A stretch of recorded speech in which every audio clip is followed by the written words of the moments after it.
Welcome to the Widowed Mom Podcast, episode 264, Widows Unfiltered, an interview with Christy O'Neil.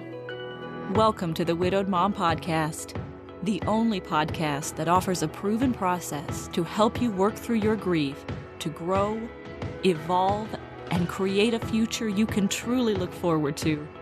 Here's your host, Master Certified Life Coach, grief expert, widow, and mom, Christy St-Germain. Hey, everybody. Welcome to another episode of the podcast. Okay. I just finished this interview with Christy. I have composed myself. I am no longer crying.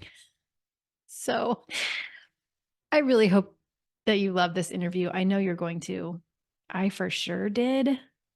I get to work with the best women on the planet. My clients are amazing.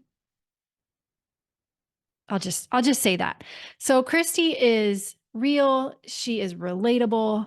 And she just has a story that I think you're going to appreciate hearing because you're going to see yourself in her. You're going to feel hopeful after you listen to her story. And yeah, so I'll just shut up and you can listen. Here's my interview with Christy. All right. Welcome, Christy. I'm so excited to have you on the podcast. I'm excited too, Krista. How are you? I'm good. Hopefully no one will hear the chaos of the mowing that is happening in my neighbor's house right now. Yeah, it's no distractions. No distractions. It's inevitable though. So yeah. Well, totally. listen, we were talking before we hit record and I was saying that one of the things I love about doing these interviews is just giving people the opportunity to tell their story in a way that other people can hear and other people can relate to, because at least I know for me, especially early on in widowhood and after Hugo died, I didn't really know any widows, definitely not widows my age. And it's so depressing when you go online and all you see are people who are still talking about how sad they are and how unhappy they are and how they cry every day. And so the more stories that we can tell that are real and human and not polished, but like real and human, and also give people hope, the better. So I'm excited to have you for that reason. Thanks. Yeah. I'm excited to be here. Instead of me introducing you, let you introduce yourself. So tell listeners who you are, where you live, anything you would like them to know about Christy. Okay. Well, my name is Christy O'Neil, and I live in Northwest Montana, up near Glacier National Park. I worked out here my summers in college and fell in love with the area. And shortly after I graduated, I always say the day after, but it was close to the day after I graduated. I packed up and came out here, moved out here, got in the car, drove, and decided to work one more summer in the park, and then was just open to see what was going to happen.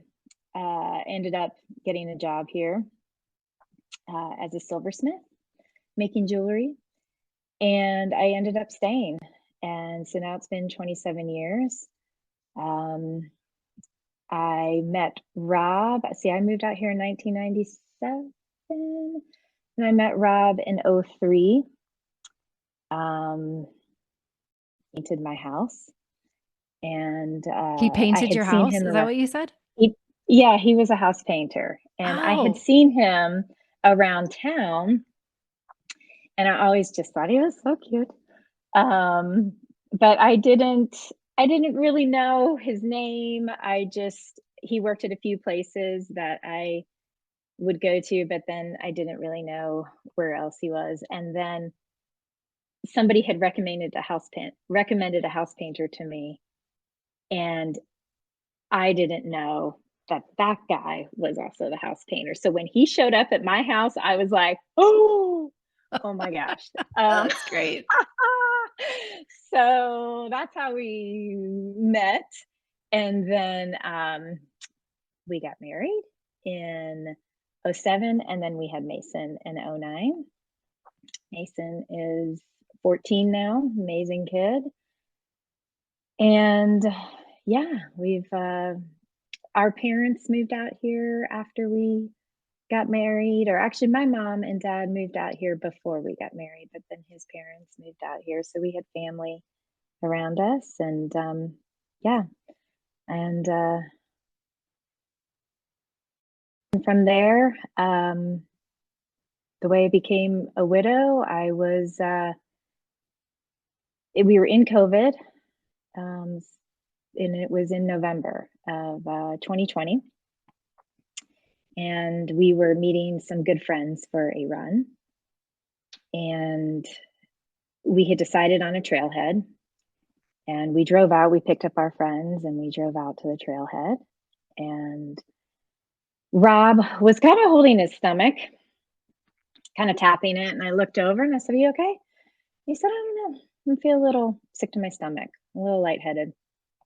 I was like, "Oh, well, let's turn around." And he was like, "No, let's just keep going." So we got to the trailhead. We got out. He was like, "I think I feel okay." And our friends were like, "Okay, well, we can turn around, whatever you want to do." And he's like, "No, let's walk a little." So we started walking. And then we were just walking, talking, laughing. And then he said, "Okay, team, let's go." He's like, "I'm ready to run." So they started running. I kind of bring up the rear and was walking. And it was interesting because they were going to do a loop. And I took almost an immediate right. And then I thought to myself, he didn't feel good. What if they don't make it all the way around the loop? Because I was going to meet them and then kind of walk back. So I turned around and started following the way they went. And just a couple minutes later, I see him coming back down, and he was holding his stomach, and he was like, "I think I want to go home and lie down." I said, "Okay." And so we walked back down the trail, didn't really think anything of it, got in the car, and started driving away. But we were talking, and the interesting thing about the couple that we were with was he was also his doctor, and his wife was a nurse, or is a nurse.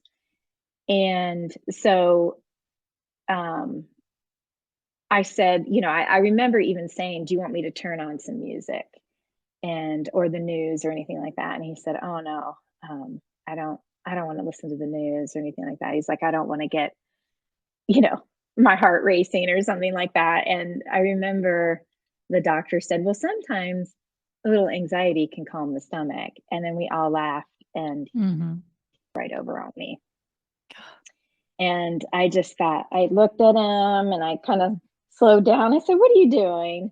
And then after that, things at first happened very calmly. Dr. Todd was very calm, very reassuring, said, "I think he's having a seizure. We're just gonna put his feet up." And then his wife kind of came around and just kind of directed me into the back seat. And she started driving, and he was just kind of checking him out, and checking his pulse, and kind of repeating things to his wife. And I just was kind of watching all of this happen, but not really understanding. And then we just kept driving into town, and then things got a little more serious. And he started CPR. He started with rescue breaths and then started with CPR. And we got to the hospital. And the amazing thing was, I didn't know what, everything was happening so fast, but, he was telling me to call the hospital. And of course, it came over my speakerphone, and he just told them what he needed, who he was bringing in, how old he was. And it just, when we got there, there was a team waiting for us, and everything just, they just took him right in, and they worked on him for a while. But at that point, there was nothing they could do. And it ended up being a myocardial bridge. And it's a heart defect, unbeknownst to us, and his family did not know. But it's where your main aorta tunnels through your heart. And sometimes it just kind of blips in and comes out the side. His went all the way through and out the bottom. And I think over his life, his heart and his everything else learned to route his blood in a different way. Mm-hmm.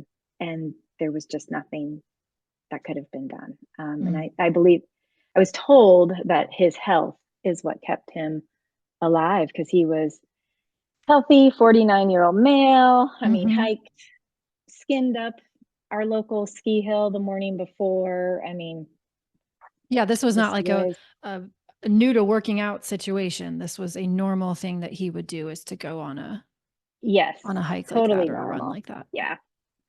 Yeah. And so, and then, hour later, got the news, and it was, Mm. you know, and in that time, Mason, we left Mason at home. He was Mm-hmm. 11.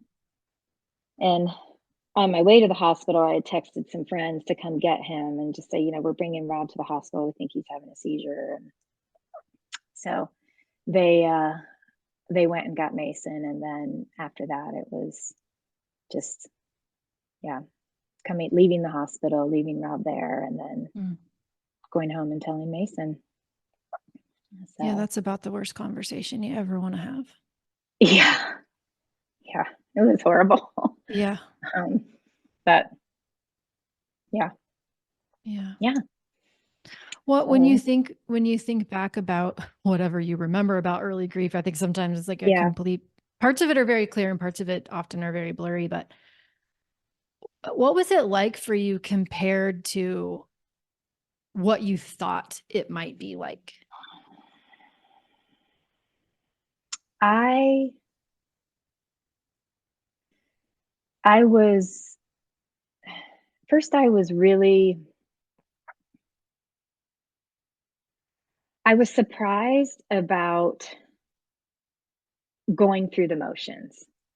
I was surprised, like, I mean, I wasn't sleeping, but I would get up, and I remember every morning just walking down our long hallway and turning the corner and building the fire and making the coffee and going through these motions, feeling very out of body, but also thinking, it was just this weird kind of, weird shock. I mean, there was the sadness, and I had the moments of just crushing sadness and crying, and then there was just this weird robotic movement, doing things and receiving people to my house and Mm-hmm. talking about things very surreal, talking about getting meal plans and everybody telling stories, and then trying to plan a celebration of life during Mm. COVID. And, like, I don't know, it just felt very out of body. Um, but then wanting to stay present. And, I mean, I remember asking Rob's doctor, Dr. Todd, can my body be okay without eating? Will I be sustainable? Like, I was so worried about how Mason, because Mason just watched us all the time, and Mm-hmm. I knew I wasn't going to be able to eat. I knew I wasn't going to be able to sleep. And he was like, your body's going to be okay. You're going to be fine. I remember drinking a lot of smoothies because I didn't know what else to eat, Same. Yeah. And people would bring me smoothies if they came over to see me. And I remember this conversation that Rob and I had about a month before he died, because I had car trouble. I just purchased a new car, Mm-hmm. and it was a lemon, and the transmission went out. And I was very upset by it. And Rob told me that Mason asked him if I cried. Mm. And he said, yeah, mommy cried a little bit. And he goes, was she upset about the car? And he's like, yeah, but it's fine. It's just a car. And Rob told me that. And he said he just hates thinking or seeing us upset. And that was going through my head when Rob Mm. died, was that Mason just hates seeing me upset. So I remember pulling him into the bathroom And because I was really crying and he was watching me, and I got on my knees and I got in front of him and I said, I know you don't like this, but you are going to see me grieve your father, and you are going to see me cry. And I want you to know that I am still here with you, and I'm not going anywhere. I'm not falling apart, but this is what we need to do. We need to grieve your father. And he was like, okay. And, we're both doing this as we're crying, looking at each other. And that kind of started this, I don't know, just this thing between the two of us that we kind of just were like, okay, we're gonna grieve. We're gonna do this. So, but yeah, what a gift. What a gift you gave him to normalize that instead of putting pressure on yourself to hide it. Yeah. And I think it was, I didn't know what I was doing. But I couldn't hide that from him. And I don't know, I remember laying there one night and I just remember just saying we lost the love of our life. We lost him. And he was like, Mom, he was like, okay. He was like, come on. He's like, we're going to do this together, right? And I said, yeah, okay. And he lifted me up. He grabbed my hands and we just sat across from each other and we grabbed each other's hands. And he's like, okay. He's like, let's breathe together. And I said, okay. And so we just looked at each other and we both cried and we just both started breathing in rhythm together. And then that kind of just started this almost like a check-in with each other. And even to this day, it's if I'll check in with him or he'll be saying something with me and I can tell he's having a moment and I just look at him and we nod. And it's like witnessing each other and acknowledging each other, but not having to say anything, but just knowing, okay, yeah, you're having a moment, Yeah, no fixing, just witnessing. No fixing. Which is what we need. Yeah, and that now I do have to say with that, I still tried to fix, of course, if he started first, I would really try. And I remember one night he was upset and I just was like, Daddy didn't want to leave us, Daddy, and he had a heart condition, and I was going through the trying to make him feel better, try to make him feel better, try to make him feel better. And I didn't even know what he was doing, but he had a tutor who was beyond amazing.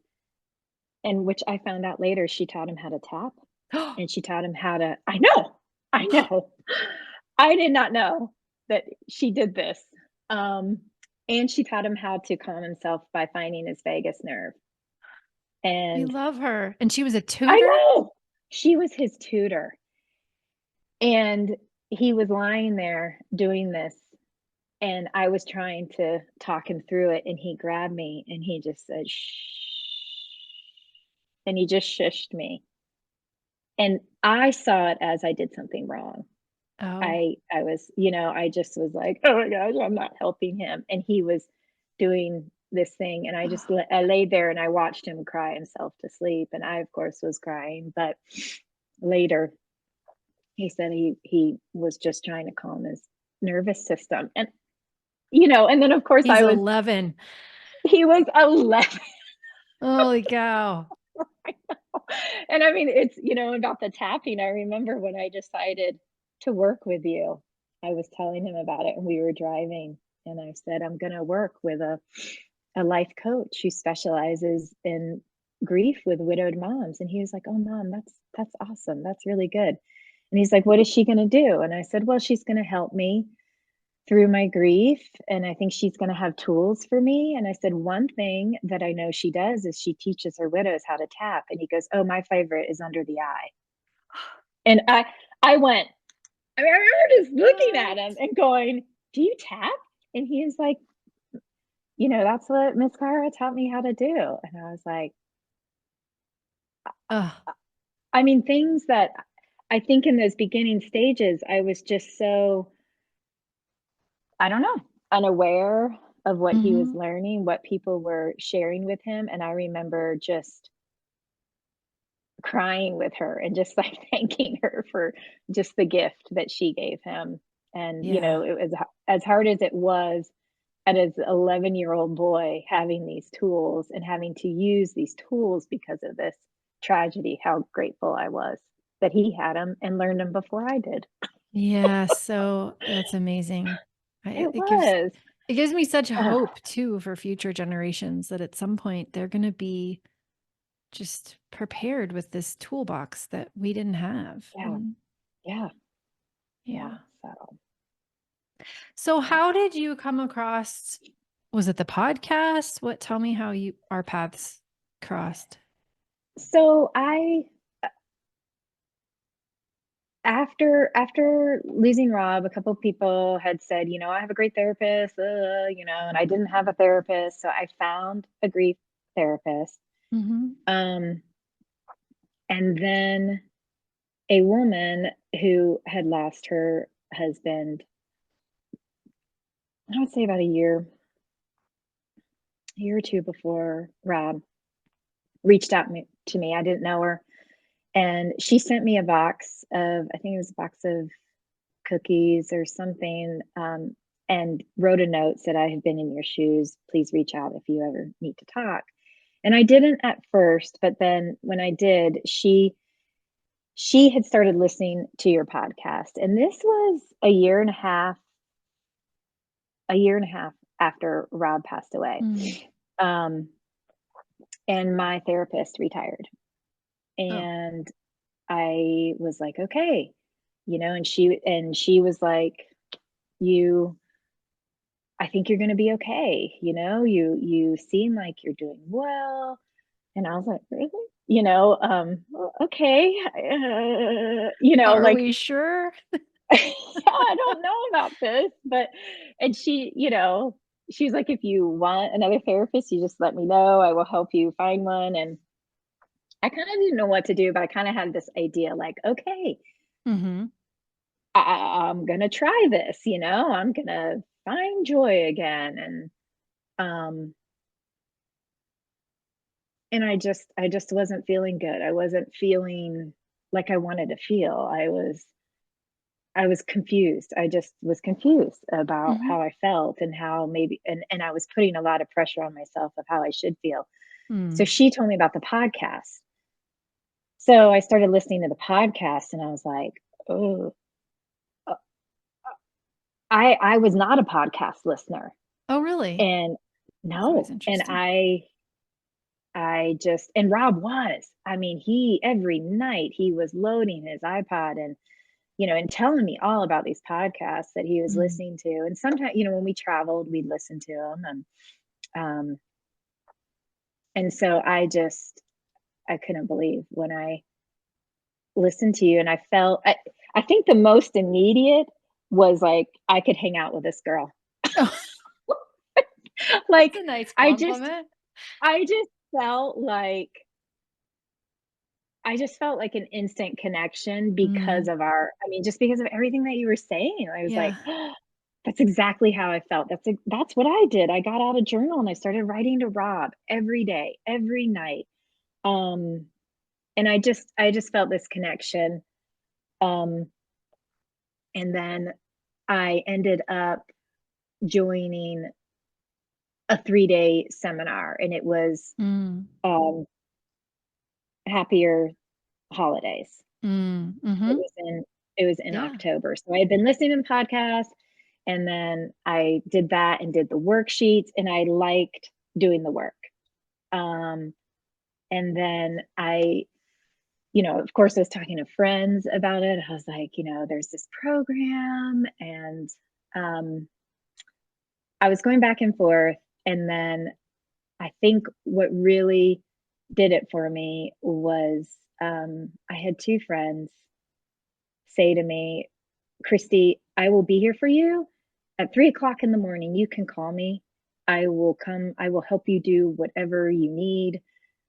I want to be there for you. I want to listen to you, but I do not know what it's like.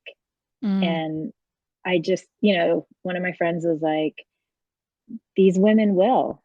And I think it's going to be valuable for you. And, because we all want to help you. We Mhm. all, but we don't know Yeah. what it's really like. And I was like, okay, yeah, that, yeah. So I think that was just a little extra push, was seeing all of them just rooting for me too. Mhm. And I was like, okay. And then I had my interview and my phone interview, and then I signed Back up. in the So that was, days when we required phone interviews. yeah, Yeah. right. Yeah. Yeah. Yeah. But it was good, it was, and then, yeah, I started in December, and I even think from the minute I started, I was just like just getting all the information and watching like the introduction video. It was like, I was really proud of myself. Mhm. I was, it was like I just kept getting emotional because I was like, yes, Aw. like you did this for you, Mhm. and I was just really, I was really proud of myself for signing up. And I Did just, that I feel out didn't know of what. character when you say, like, did that feel out of character to do something for yourself? Um, I think at that point, yes. Yeah, I think so. I think, um, investing in myself, yes. Mhm. Um, and I think that's a huge part of what I've learned through this program is, yeah, investing in myself and self-compassion. What was that? Yeah. Like, Yeah. that was a huge part of it too, is giving this to myself, like, and giving myself permission. That was the biggest thing, I think, Mm. too, is like, yeah, that was foreign to me for sure. And So, what did you most, like, need to give yourself permission about? I think that it was like, I knew I wanted to find joy again. I wanted to love Mm. my life again, Mhm. and giving myself permission to say, if you want extraordinary, if you want this, it's okay. It's Mhm. okay to ask for help, and it's okay to give this to yourself, and and and ask for help. And I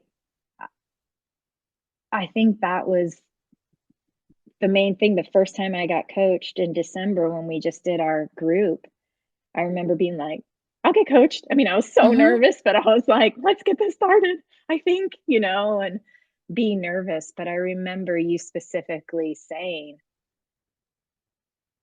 after we talked about what I was feeling and what was coming up for me, I remember you saying, I will help you.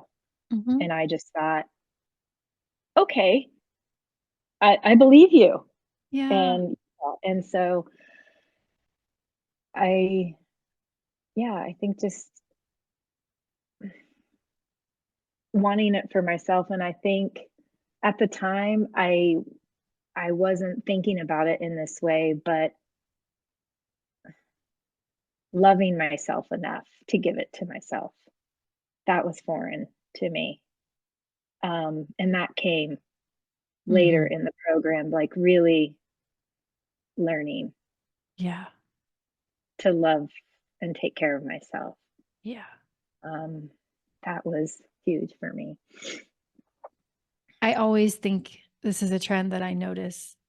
I think most people come thinking that the work we're going to do is just related to the loss. Mm, And yes, that is true. There's work to do that is related to the loss, but there's so much more usually. that we didn't even know, beliefs we've Mhm. been carrying around about ourselves, ways we've been treating ourselves, talking to ourselves, what we've been allowing ourselves to want, to have, to pursue, right? All of that stuff that's actually, it's been there for decades and Mhm. it's in the way. Mhm. Yeah. So it doesn't surprise me to Definitely. hear that, but it's usually not what people think they're getting into. No. Yeah, it's so much more. And it's so, I mean, I know you and I talked about it, like when I said it's just multifaceted. Mhm. There's so much more, and there's so many beliefs and thoughts that I had coming into it. I mean, thoughts that I believed to be fact, Mhm. and not even realizing Sure. until going through this, So, Yeah. yeah. What's it been like to, because you said your friends were so honest with you and you're like, "Hey, we love Mhm, you," and also we don't know this life experience. What's it been like mhm. to be around other women who haven't gone through exactly what you've gone through, but who have lost their person and have been through something Oh, similar? I I I mean, it's that's the even bigger gift, is finding that connection through our loss.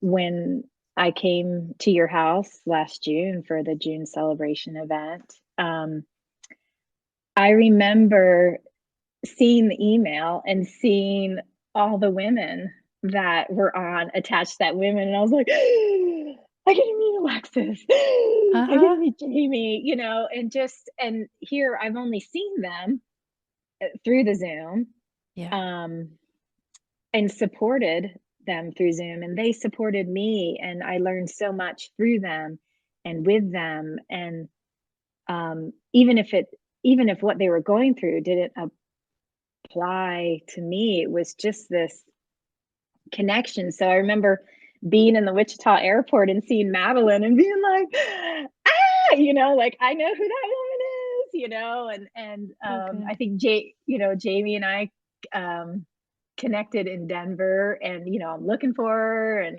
only seeing her through Zoom, but that was an instant connection, and it was like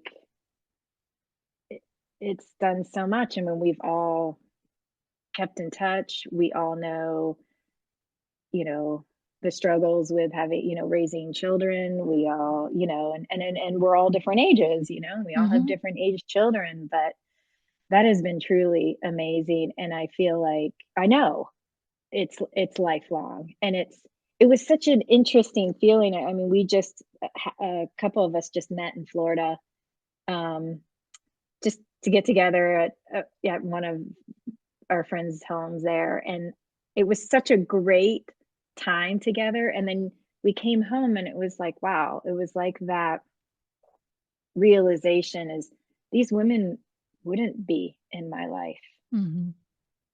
if this didn't happen. Yeah. And it's such a weird and beautiful thing Mhm. at the same time, it's like, oh, right. And I can't imagine not having that support. Mhm. Um, So that was the other gift. Yeah, I think I was thinking, okay, this coaching program it's going to help me find joy, it's going to help me love life, but I'm like, I don't know how, when I first started, how it's all going to work out, but I didn't even realize what kind of connection it was going to bring to Mhm. my life as well, and that's been really amazing. So thank you. Thank you. It's the same for me, right? It's Yeah. the same for me. I never would have realized. And I will say, like, I look at, this is what I get to do now for a living. I'm looking at the picture that you Mhm. made, by the way, Mm. on my wall. Mhm. Um Oh, yeah. the rest of the world can't see it, but Christy's an amazing artist. And there's this picture that she sent me, and everybody who was at the June event that she was talking about earlier, but it's like all these little pieces. I don't know, maybe, gosh, I don't know, 20 or 30 like little snippets of pieces of that weekend. It's so cool. But like that gets to be my life now. Am I grateful that Hugo died so that I could have this? No. Do I No. love that this is what I get to do and these are the types of women that I get to work with? Yes.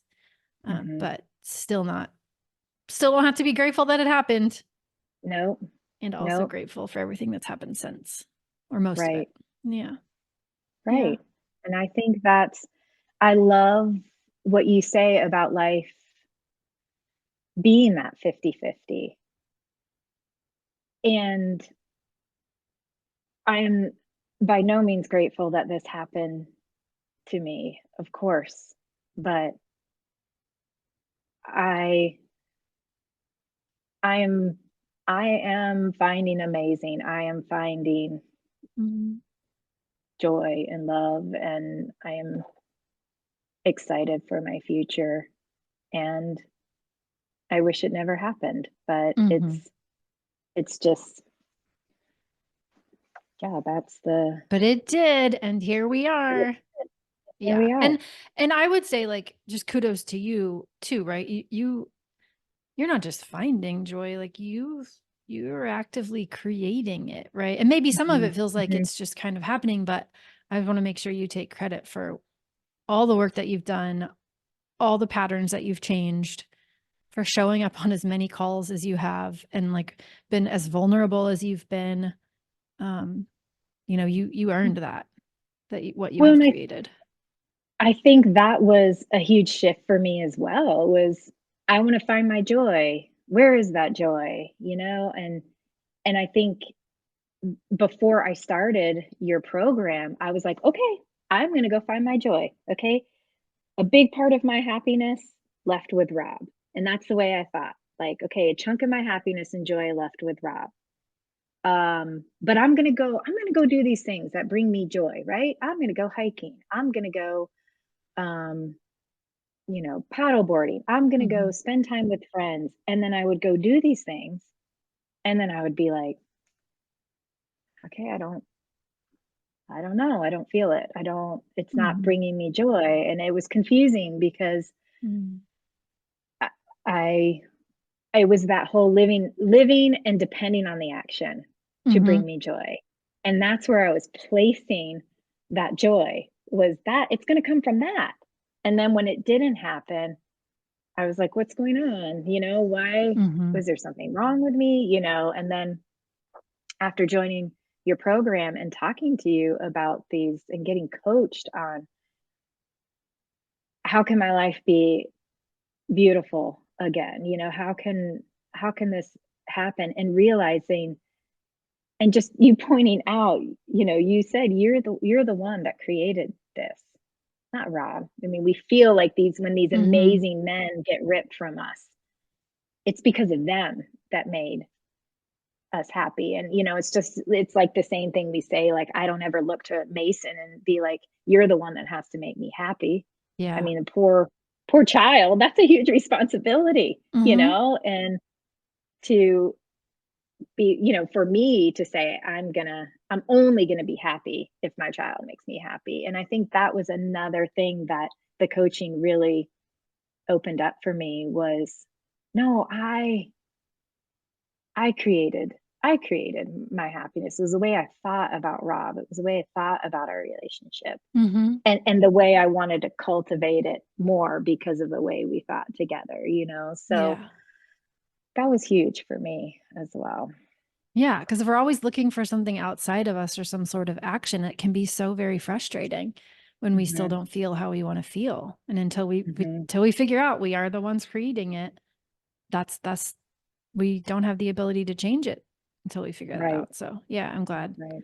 I'm glad that was a valuable teaching for you. If you could go back in time, knowing what you know now, like if you could go back and talk to yourself, maybe shortly after Rob died, or talk to another widow, shortly after their person died, what would you want to say? I would say, give yourself more grace than you even thought possible. I would say, the self-compassion was really hard for me, but all these things, I felt like in the beginning I was really good at feeling sad. Mhm. I can feel sad. But I did not like fear. I did not like Mm. anxiety. I did not like these other feelings that I would Mhm. have. I would judge myself on them pretty harshly, and I would push them away, and I would say, I'd stop it, stop, go away. I've got this. Mm. Um, and I think for me, thinking, one thing that really helped me was just think of it as a friend telling you their story.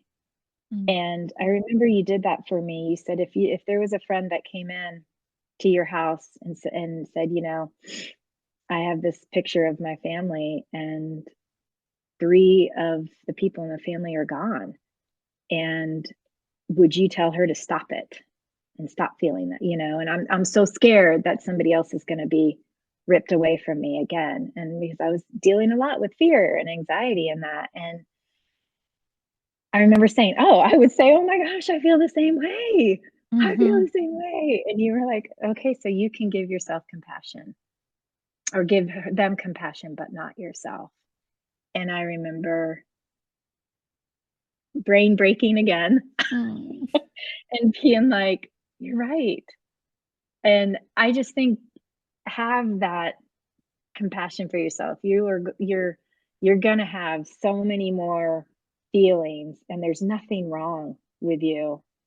Um and just sitting with those oh as hard as it is, that was pretty pivotal for me, Mm. just even recently in some self-coaching, was just sitting with those feelings that I did not want around, and just having those huge shifts. So I would just say just love yourself and give yourself compassion, Yeah. because it's and ask for help. I think that was the other thing. And I people were helping without me asking, which was amazing. And then I kind of got to this point too where, I needed help with things, but it's kind of like the first acute stage was kind of over. People were no longer stopping by all the Mhm. time. And then I do remember a good friend of ours, who's a good friend of Rob's, was coming over and just doing yard work. Mhm. And I was like, You don't have to be here. It's okay. Um, it's the weekend, it's okay. I can do this." And I remember he just sort of stopped me on my tracks and he said, "Listen, this is how I'm healing." Mm. And I said, I remember standing on my porch and looking at him, and he said, "Let me help you because this is how I heal." And I was like, "Oh, right. It's about them too, and not Mhm. just me." And that I was like, "Okay, people want to help. People want to help, and they don't know what to do." And so that kind of eased it up for me too. Was Mhm. just ask for help, because I think people search for a platform to help you in some way. Mhm. And it was hard for me to accept that at first. Yeah. So, Very rarely do people actually express it in the way that he did. I'm so glad that he I had that know, self-awareness and that he said that to you, but I really do. It is like people feel powerless and they hate it and they don't yeah, want to feel powerless. They want to feel like they're being helpful and yeah. right, yeah. It just kind of took my breath away, almost like, Mhm. oh, I never thought about it like that. Yeah. So it changed the way I thought about how this was crushing other people too, and then Mhm. wanting them to just do something, give me a job, just Yeah. you know. So Yeah. yeah. Such value in that. Is there anything you would hope that we would talk about that we haven't talked about yet? Um, I would say, I think one of the things that I think was and has been really huge for me is my thoughts cause my feelings. That was a huge shift for me, and still, and I think what what I know MGO has done for me has given me a toolbox of all these tools of calming my nervous system, of writing things down, seeing it in black and white, and these thoughts that I believed were fact, and how I can choose to change those. Mhm. And this just happened recently. I was dealing with some anxiety. I was having some health issues. Anxiety was living in my body a lot, and I Mhm. did not like it. And I remember one night I thought, okay, I am going to sit with it, and I'm going to get out a piece of paper and I'm going to write about it. And I remember sitting down and I said, okay, if you're going to be here, anxiety, this is what we're going to do. We're going to sit here. And I just wrote all this out. We are going to sit here and we're going to do this together. And I said, I want you to see what I've done. And so I started writing down all these things. And I said, okay, I asked for help. I've been tapping every day. I've been meditating. I've been getting coached. I found a new therapist. I found an acupuncturist. And I started writing all these things. And then this is what my brain did. I wrote down, but Rob was my calm. Mm. And it stopped me in my tracks. I sat there and I looked at it, and there it was in black and white.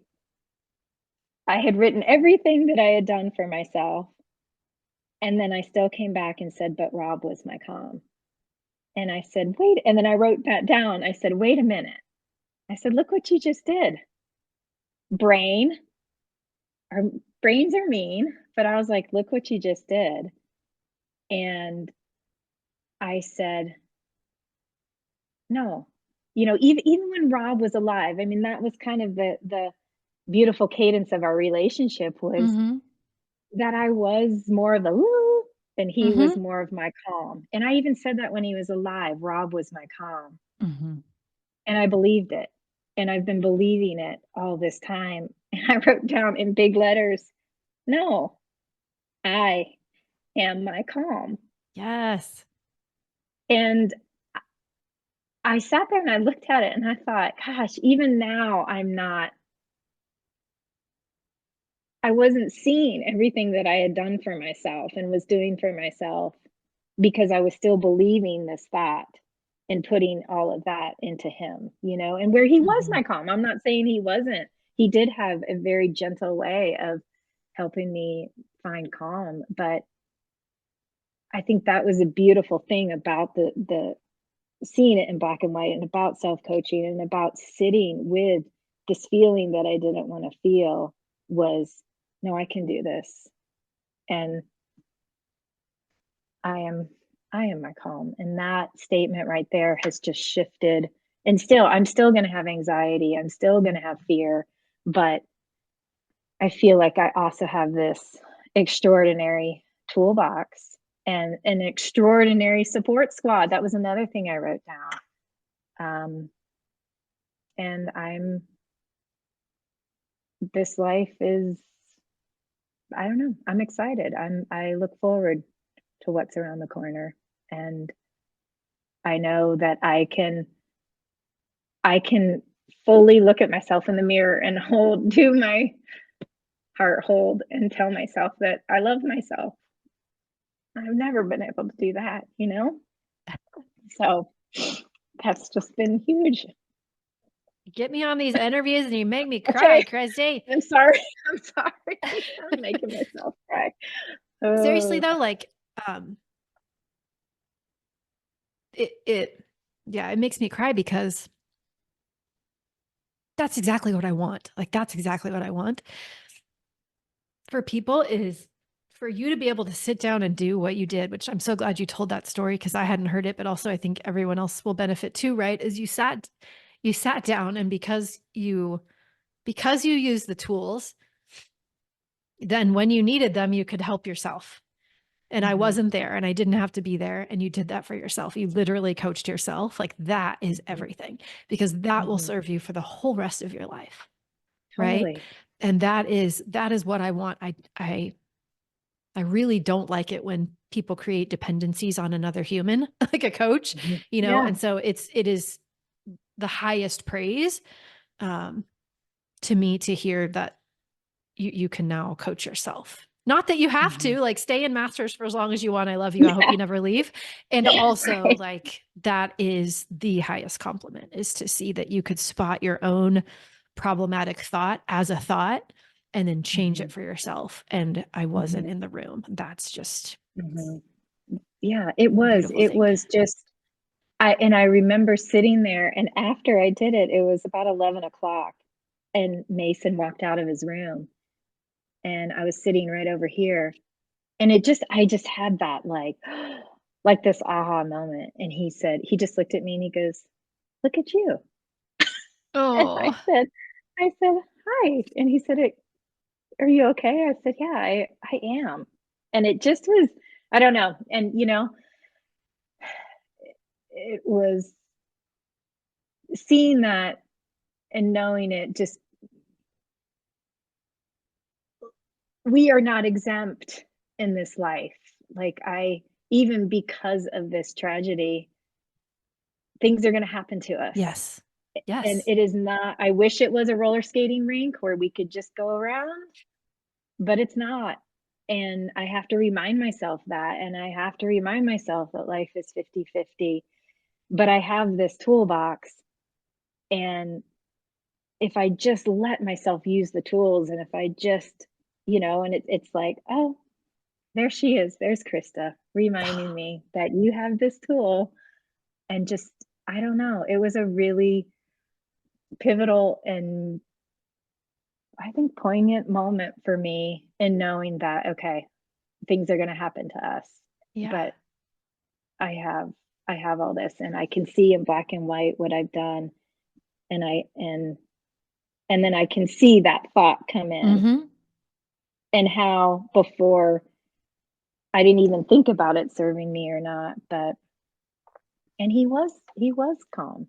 I'm not Yeah. saying that, but Yeah. I get it. I did it too. Yeah. So, yeah. Ah, thank you so much for coming on and telling your story. Of course, it's my It's been, pleasure. This is fun. It was it was really really good. heartwarming for me to hear. I know a lot of other people will relate, and I know they will hear you and they will see themselves in you, or at least in parts of your story, and it will give them hope too. So thank you. Welcome. All right. Take care, Christy. Yeah, you too, Krista. If you like what you've been hearing on this podcast and want to create a future you can truly get excited about even after the loss of your spouse, I invite you to join my Mom Goes On coaching program. It's small group coaching just for widowed moms like you, where I'll help you figure out what's holding you back and give you the tools and support you need so you can move forward with confidence. Please don't settle for a new normal that's less than what you deserve. Go to coachingwithkrista.com and click Work With Me for details and next steps. I can't wait to meet you.